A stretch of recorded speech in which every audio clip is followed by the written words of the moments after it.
C'est le 19h45, bienvenue les titres. Point de presse ce vendredi du ministère de l'Intérieur et de la Sécurité publique. Un cordon sanitaire sera établi autour des communes les plus exposées au Covid-19. Ceci entre dans le cadre des mesures prises par le gouvernement pour éviter la propagation de la pandémie. Plus de précisions dans cette édition.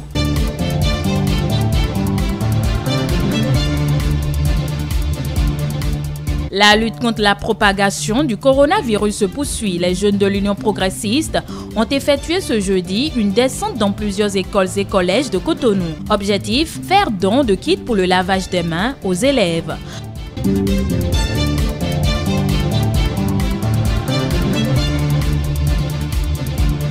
Vous aurez également dans cette édition l'ambiance qui a prévalu ce vendredi à la Commission électorale nationale autonome, dernier jour de dépôt des dossiers corrigés pour les communales et municipales de mai 2020.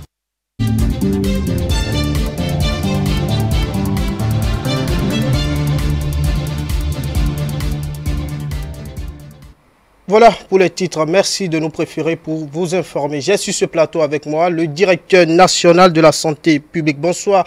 Docteur Lamidi Salamé. Bonsoir, monsieur le journaliste. Vous êtes là pour mieux nous expliquer la mesure du gouvernement qui vise à établir un cordon sanitaire autour des communes les plus exposées à la pandémie de coronavirus. C'est bien ça, docteur? C'est bien ça, monsieur le journaliste. Mais avant de vous retrouver, docteur, je vous invite à suivre la déclaration du ministère de l'Intérieur et de la Sécurité publique qui précise les interdits.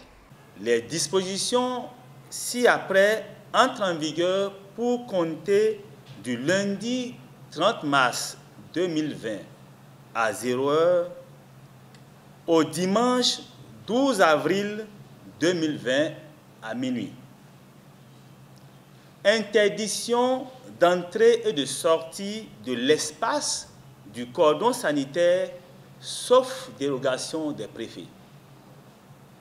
Interdiction de regroupement de plus de 10 personnes en tout lieu à l'exception des espaces marchands, avec obligation de respecter une distance d'1 mètre minimum entre personnes. Interdiction de circulation des bus et minibus de transport en commun de personnes. Interdiction aux taxi-motos de transporter plus d'une personne à la fois. Fermeture des bars, discothèques et autres lieux de réjouissance. Obligation de respecter une distance d'1 mètre au minimum entre usagers de restaurants et maquis. Obligation pour les employeurs sur les lieux de travail d'installer le dispositif de lavage des mains et de faire respecter la distance d'1 mètre minimum entre personnes. Limitation du nombre de passagers à bord des taxis et embarcations à 3 au maximum. Prescription aux usagers des espaces marchands, à savoir boutiques, magasins, supermarchés, marchés ordinaires et autres, d'observer la distance d'au moins 1 mètre entre personnes. Toutefois, sont autorisées les cérémonies d'inhumation dans la stricte intimité familiale et ne regroupant pas plus de 10 personnes, lesquelles doivent respecter la distance d'1 mètre minimum entre elles. La circulation des véhicules de transport de marchandises. Par ailleurs, à l'endroit des populations sur toute l'étendue du territoire national, il est demandé de réduire les déplacements au minimum nécessaire. précise que les communes concernées sont au nombre de 8. Il s'agit de Cotonou, Abomey-Calavi-Ouida, Torres, Semepodi, Porto Novo, Accra-Misrete et Adiara. Docteur, dites-nous, un cordon sanitaire, qu'est-ce que c'est et quel objectif vise le gouvernement à travers son instauration? Alors, le cordon sanitaire, c'est ce dispositif par lequel on essaye de séparer un espace relativement sain d'un espace qui peut être considéré comme à risque ou touché par un événement spécifique.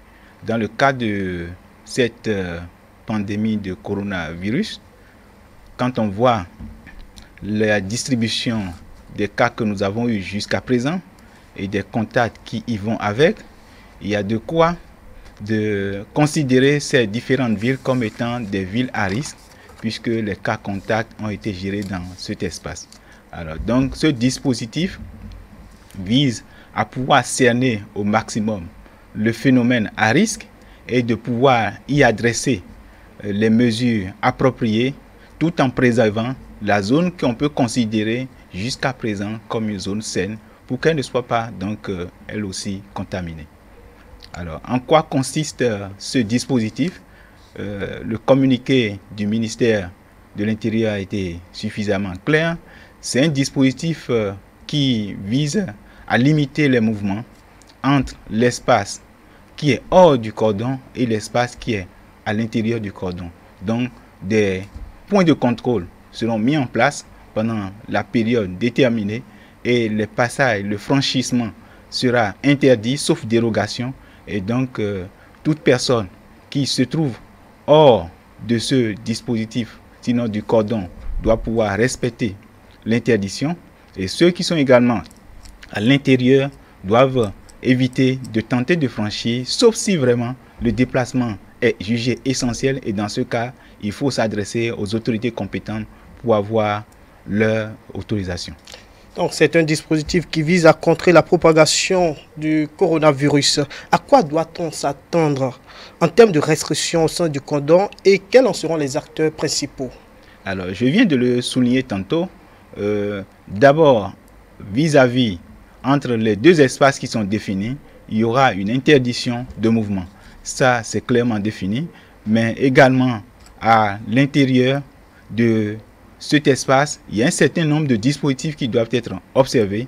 C'est par exemple les regroupements de personnes. Donc, on peut se regrouper à 2, à 3, à 4, jusqu'à 10 au maximum, mais tout en veillant à respecter la mesure de distance d'au moins 1 mètre entre les personnes qui se regroupent. Donc, cette mesure est importante quand on veut se regrouper. Donc, tout regroupement de plus de 10 personnes au cours de la période est interdite. Au-delà de cela, il y a la circulation à l'intérieur du cordon. Cette circulation, elle n'est pas interdite, elle est autorisée, mais encadrée. Pendant cette période, il est formellement interdit de circuler avec les minibus, les bus, dont nous savons qu'il y aura de difficultés à pouvoir faire respecter les distances recommandées. Toutefois, on peut se déplacer avec les taxis. Et au niveau des taxis, il est recommandé d'avoir au plus 3 passagers à côté du conducteur. En plus du taxi, il y a les embarcations ainsi que les pirogues qu'on utilise dans certaines contrées pour se déplacer. Là encore, c'est au maximum 3 passagers qui sont recommandés. Les taxis motos ne peuvent pas prendre plus d'une personne. Au cours de cette période, les espaces marchands vont rester fonctionnels, mais de manière encadrée, parce qu'il faut toujours respecter la distance de 1 mètre minimum, mais à côté du respect de la distance d'1 mètre, il est recommandé que dans les restaurants, dans les maquis, qu'il n'y ait pas plus de 10 personnes à l'intérieur en même temps. Cela veut dire que les restaurateurs doivent pouvoir veiller à cela de façon stricte. Mais sur ces lieux, il est demandé d'installer des dispositifs de lavage des mains. Un dispositif qui est recommandé aussi au sein des services où les employeurs doivent veiller à mettre les dispositions qui protègent le personnel. Donc, les dispositifs de lavage des mains doivent être respectés, les distances doivent être respectées, les désinfections régulières doivent être également respectées. Les boutiques resteront ouvertes, les supermarchés resteront ouverts, mais dans le respect également toujours de la mesure des mesures qui protègent les personnes. Voilà donc un peu ce qui est attendu au cours de cette période. Vous venez de parler du cordon, mais et en dehors du cordon? En dehors du cordon, la circulation la vie va continuer normalement, mais pendant cette période également, il est recommandé que la circulation des minibus et des bus soit également proscrite. Donc, ces moyens de transport ne sont pas recommandés également au cours de cette période. Pour entrer et sortir du cordon, il faut une dérogation. Comment l'obtenir? Alors, quand on dit dérogation, cela veut dire déjà qu'il y a un certain nombre de critères qu'il faut remplir, et il y a des démarches qu'il faut faire, et il y a déjà donc la nécessité d'aller prouver l'utilité de la sortie. Et aujourd'hui, le dispositif est géré par le ministère de l'Intérieur à travers les préfets qui sont sur place. Donc, toute personne qui se sent dans cette nécessité doit pouvoir très tôt préparer sa demande, s'adresser aux autorités compétentes pour que, après étude, ils puissent juger du moins de l'utilité ou non de pouvoir leur accorder cette autorisation-là.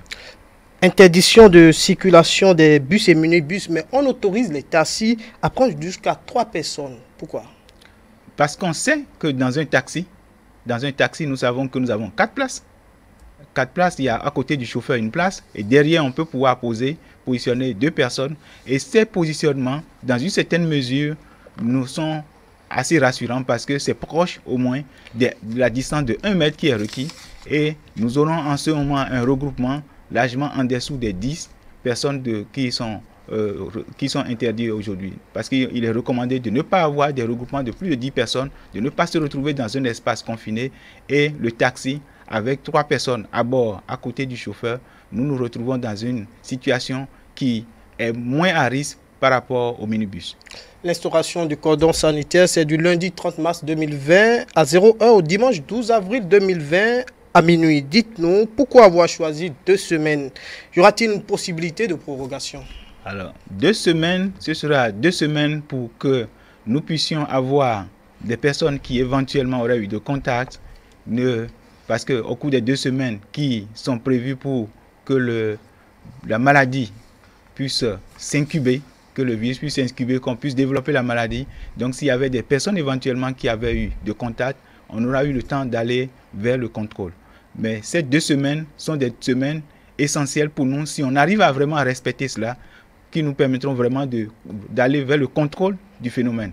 Parce qu'aujourd'hui, ce sur quoi il faut compter, c'est l'adhésion de nous tous, le respect total, parce qu'au-delà du fait qu'on a déclaré que c'est interdit et qu'il y a des mesures qui sont mises en place, il faut que la population adhère, que tous nous respectons pour que nous ne soyons pas amenés à se retrouver dans une prorogation de cette mesure qui limite quand même la vie, le déplacement des individus. 5 cas de coronavirus sont confirmés au Bénin. Pouvez-vous nous dire comment se portent ces personnes atteintes de la maladie?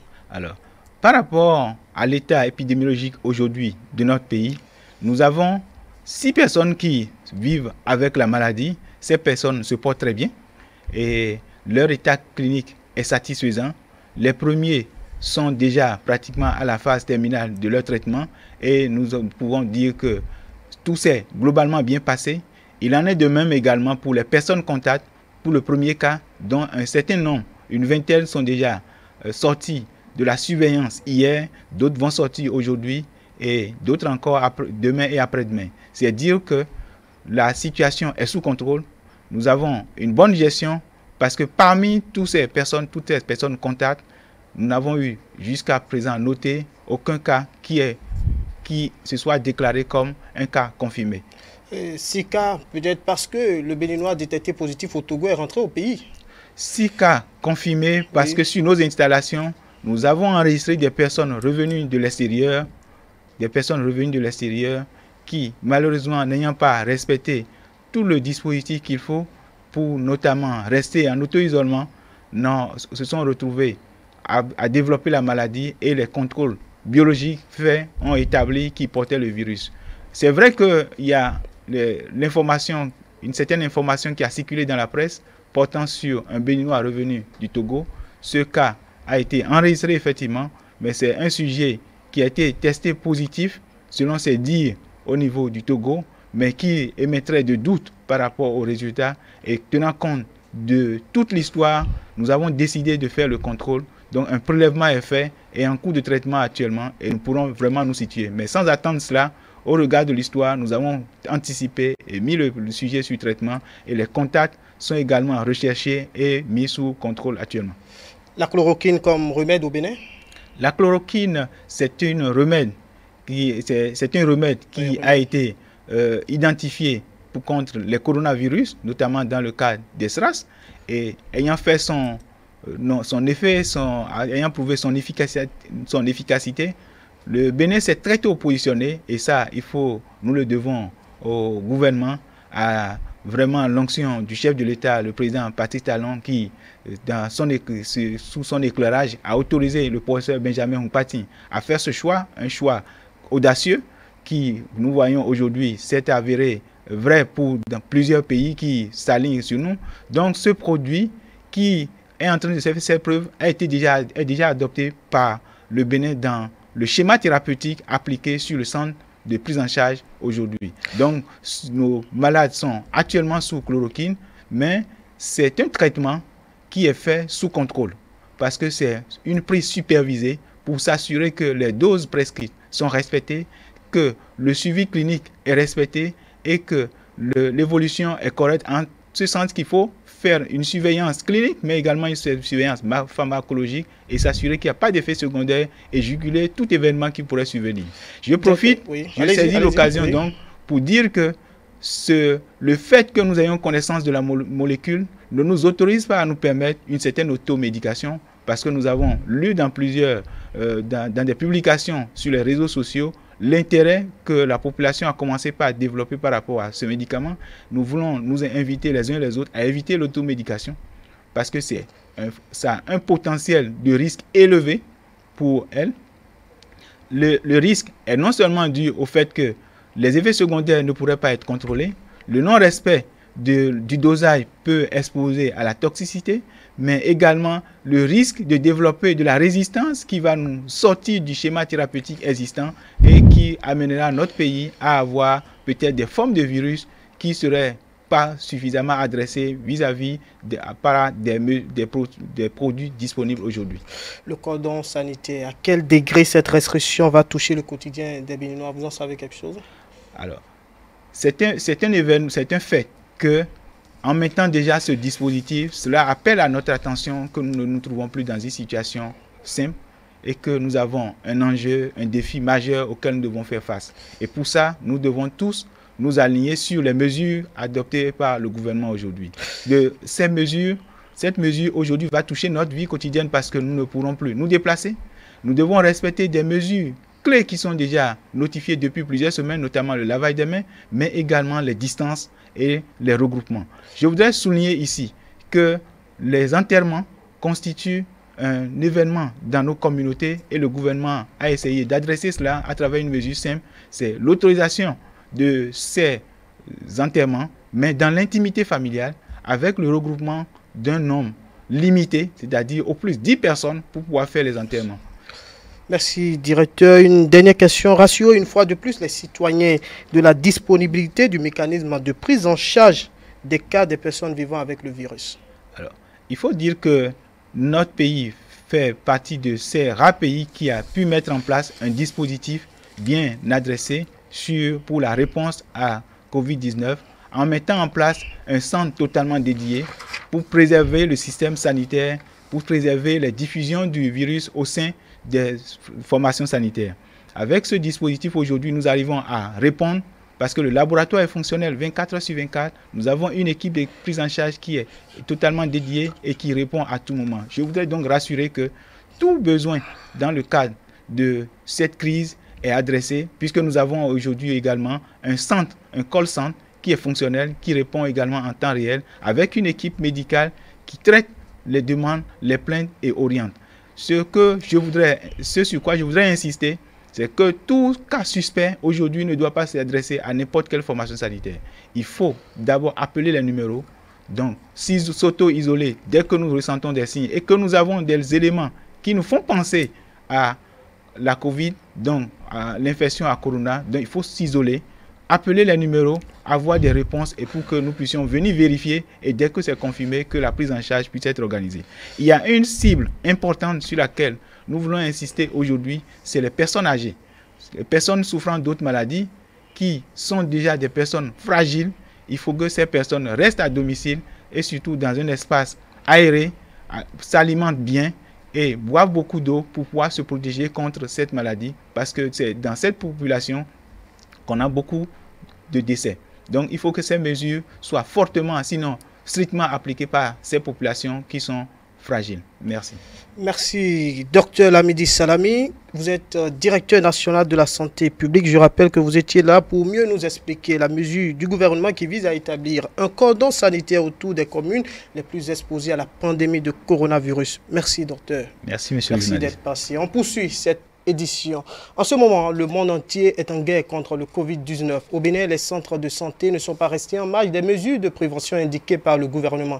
Une équipe de notre rédaction est allée faire le constat ce vendredi 27 mars 2020 dans un hôpital de Cotonou. Suivant ce reportage de Romaric Dossa et de Prudence Forgouté. À Cotonou, certains centres de santé respectent rigoureusement les mesures préventives de lutte contre le coronavirus conformément aux recommandations du gouvernement et à l'appel de l'ordre des médecins du Bénin. Depuis le bas, déjà, on désinfecte la main des patients avant qu'ils ne montent. Arrivé en haut, on leur passe le gel aussi. Quelqu'un qui vient te voir, par exemple, pour te dire « je suis en train de tousser, j'ai la fièvre, je sens des douleurs au niveau de la gorge ». Toi-même, en tant qu'infirmière, tu es obligé de lui poser des questions, de pousser ton interrogatoire en lui posant quelques questions. Vous avez quitté où? Vous êtes au pays il y a combien de temps? Vous avez reçu, par exemple, des étrangers chez vous il y a combien de jours? Vous êtes approché des étrangers qui ont quitté ailleurs. Donc, avoir leur réponse, vous êtes obligé de savoir poser votre diagnostic.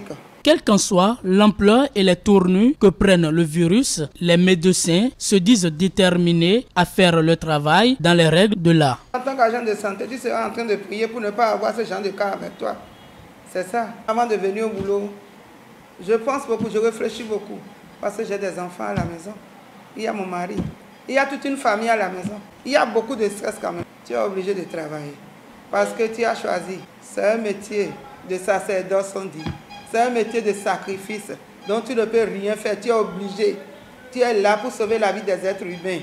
Les mesures de prévention contre le coronavirus sont plus ou moins respectées dans les hôpitaux que nous avons pu visiter. Le port de masque sur le lieu de travail, le port de gants avant de toucher tout patient, le lavage régulier des mains à l'eau propre et au savon, l'atout et l'éternuement dans un papier mouchoir à jeter immédiatement. Ce sont autant de mesures prises par l'ordre des médecins. Ils comptent par ailleurs sur le gouvernement afin d'apporter aux professionnels de santé les moyens et garanties nécessaires pour limiter au maximum les risques liés à l'exercice de leur profession. Le gouvernement peut appuyer les différentes formations sanitaires pour qu'elles puissent aller s'approvisionner, parce qu'il faut de l'argent, pour protéger le personnel médical, pour que ceux qui doivent soigner ne tombent pas malades.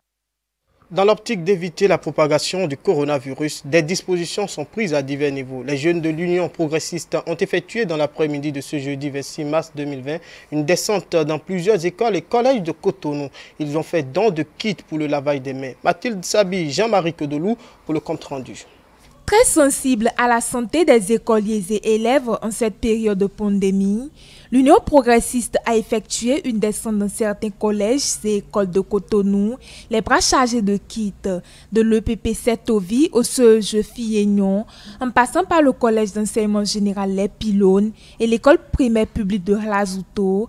Le message a été le même: se laver les mains, le geste idéal pour éviter d'être contaminé par le coronavirus. Le lavage des mains que nous avons retenu, c'est une opération qui permet aux élèves de laver leurs mains pour réduire le virus, mais cela va rester bien après l'épidémie de coronavirus. Ce n'est pas une mesure qui va s'éroder ou s'effriter du jour au lendemain. Donc c'est pour cela qu'on a lancé le 21 dernier l'opération Non au coronavirus dans les écoles. Le virus est sans couleur. Pour lutter contre le virus, contre le corona, Covid-19, mais ce n'est pas à travers les couleurs. C'est les hommes tout court qui vont se mettre ensemble et se scinder les coudes et se mettre ensemble dans la solidarité, dans un élan solidaire. pour aller à bout de ce virus. Un ouf de soulagement dans le rang des récipiendaires qui ont promis en faire bon usage. Cher monsieur, nous vous remercions pour votre présence ici, vos kits que vous nous aviez donnés. Nous vous promettons que nous allons bien entretenir ces kits et que nous n'allons pas les gâter. Nous promettons d'avoir de bons comportements. Comme si nous voulons tousser, nous allons tousser dans le pli du coude, éviter de saluer les gens, ne pas s'attrouper là où il y a beaucoup de personnes et autres. Je voudrais, au nom de toute la communauté scolaire du CEG Les Pylônes, vous dire encore du fond de mon cœur merci. Merci pour avoir porté votre choix sur notre collège. Et au nom de toute la communauté, je voudrais vous présenter très sincèrement toutes nos reconnaissances. Et le personnel administratif, et le personnel enseignant, et tous les élèves du CEG Les Pylônes, nous promettons faire bon usage de ces dispositifs d'accompagnement pour prévenir ce mal, cette pandémie qu'est donc coronavirus. Appelons que le meilleur moyen d'éviter d'être contaminé par le coronavirus, c'est de respecter les règles d'hygiène imposées et surtout d'éviter les contacts. Autre actualité dans ce journal, la Commission électorale nationale autonome toujours dans la vérification de la complétude des dossiers de candidature pour le compte des communales de mai 2020. Au total, certains partis politiques ont déjà leur dossier reçu et traité, à l'exception de Moël Bénin, dont les travaux de vérification ont démarré ce vendredi 27 mars 2020 à 17 h. L'ambiance dans l'enceinte de la Commission électorale nationale autonome dans cet élément de Isaac Adjé. L'enceinte de la Commission électorale nationale autonome Sénat est moins grouillante de monde ce 27 mars 2020.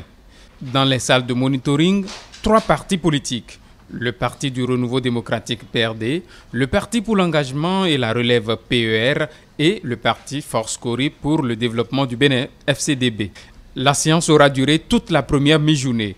Présents dans l'enceinte de la Sénat depuis le 26 mars à 18h05, les responsables du parti Moël Bénin sont toujours dans l'attente d'être reçus par les commissaires de l'institution en charge de l'organisation des élections en République du Bénin. Les heures passent et le découragement semble s'afficher dans les visages, mais la détermination finit par prendre le dessus. C'est aux environs de 17 h que le parti est admis à la salle de monitoring pour les formalités d'usage. C'est donc le mouvement des élites engagées pour l'émancipation du Bénin qui sonne le glas du passage des partis politiques devant la Sénat après les observations de l'institution aux 8 formations politiques qui ont pu déposer leur dossier. À la fin de la vérification de la complétude des dossiers, quelques responsables et représentants des partis politiques se sont prononcés au micro de nos reporters. Voici la substance de leurs propos. Si on considère le temps, c'est une affaire de procédure, de la manière dont les gens ont organisé leurs choses. Et je crois qu'à cet effet, il faut rendre une fière chandelle à la Sénat pour ce type d'organisation que la Sénat a mise en place, qui a permis de faire les choses vraiment minutieusement. Donc je pense que quand on cherche ce qui est bien, on ne doit pas se plaindre du temps que l'on met. Donc la procédure que la Sénat a mise en place est une procédure peut-être longue, mais assez efficace. Par rapport à la question des mineurs qui ont été soulevés pour le PRD. On nous a relevé 3 mineurs. Nous avons apporté la preuve qu'il ne s'agit pas du tout de mineurs. Il s'agissait d'une mauvaise lecture parce que c'est des militants qui ont des jugements. Vous voyez, quelqu'un qui est né vers 1997 et dont on fait la déclaration de jugement en 2004, celui qui a lu la date de jugement 2004. Donc, bon, c'est une erreur, on n'en fait pas cas. Donc nous avons apporté les jugements supplétifs légalisés pour confirmer qu'il ne s'agit pas de mineurs, il s'agit bel et bien de majeurs. Il y a d'ailleurs dedans un enseignant, il y a un comptable, donc vous comprenez qu'un enseignant du secteur public ne peut pas être un mineur. Vous savez que dans la vie, il faut beaucoup d'efforts. Donc nous sommes restés à la Sénat. Ça n'a pas été facile, mais ça a été intéressant et ça a été quelque chose d'édifiant. En réalité, c'est une évaluation. Vous savez que je suis enseignant du supérieur, donc je suis un évaluateur ailleurs, mais ici, on m'a évalué avec mon groupe. Donc, comme il y a évaluation, nous ne pouvons pas dire, mais nous sommes confiants que la Sénat, et notre Sénat, est une Sénat responsable et une Sénat juste. C'est sur cet élément que nous refermons ce journal, un journal réalisé par l'ensemble de notre rédaction. Merci de l'avoir suivi. Surtout, n'oubliez pas de vous laver les mains à l'eau et au savon. À bientôt.